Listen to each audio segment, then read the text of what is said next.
আমার শার্টটা ওয়াশ করতে বলেছিলাম, করনি কেন? এই ময়লা শার্ট পরে অফিসে যাব? কাজের চাপে সময় হয়নি, শুক্রবারে ধুয়ে দেবো ভেবেছিলাম। সারাদিন তো থাকো শুয়ে বসে, কি এমন কাজ করো যে শার্টটা ধোয়ার সময়ই হলো না? কি আমি বসে থাকি সারাদিন? আজকে আসো বাসায়। এইটা কি অবস্থা? রুমটা এমন কেন? আমি সারাদিন বাইরে খাটে আসি আর ঘরে ঢুকেই এই দৃশ্য। তুমি তো প্রতিদিন বলো আমি সারাদিন করিটা কি, যে কাজগুলো করি আজ সেগুলো করিনি। যাও কাপড় চেঞ্জ করে এসে কাজগুলো করো। বাসায় কাজ করি নাকি শুয়ে থাকি এবার বুঝবা। কাজ যেহেতু করাই লাগবে, তাহলে কাপড় চেঞ্জ করবো কেন? 2 মিনিটেই কাজ শেষ করে ফেলতেছি। ওয়েট, সামান্য একটু বেড গুছাতে এত কষ্ট তোমাদের? ও হাই আল্লাহ, এরা নাকি অনেক কাজ করে।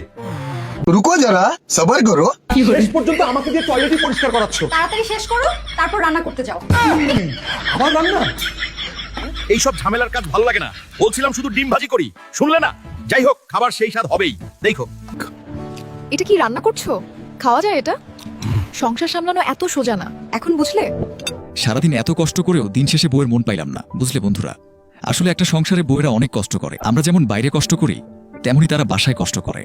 তাই বউদের কাজকে সম্মান জানানো উচিত। বউকে খোটা দিয়ে কথা বলবেন না। স্বামী স্ত্রী দুজনের পরিশ্রমেই একটা সংসার টিকে থাকে। আমার সাথে কি তোমরা একমত? কমেন্টে জানাও আর সাবস্ক্রাইব করে দিও।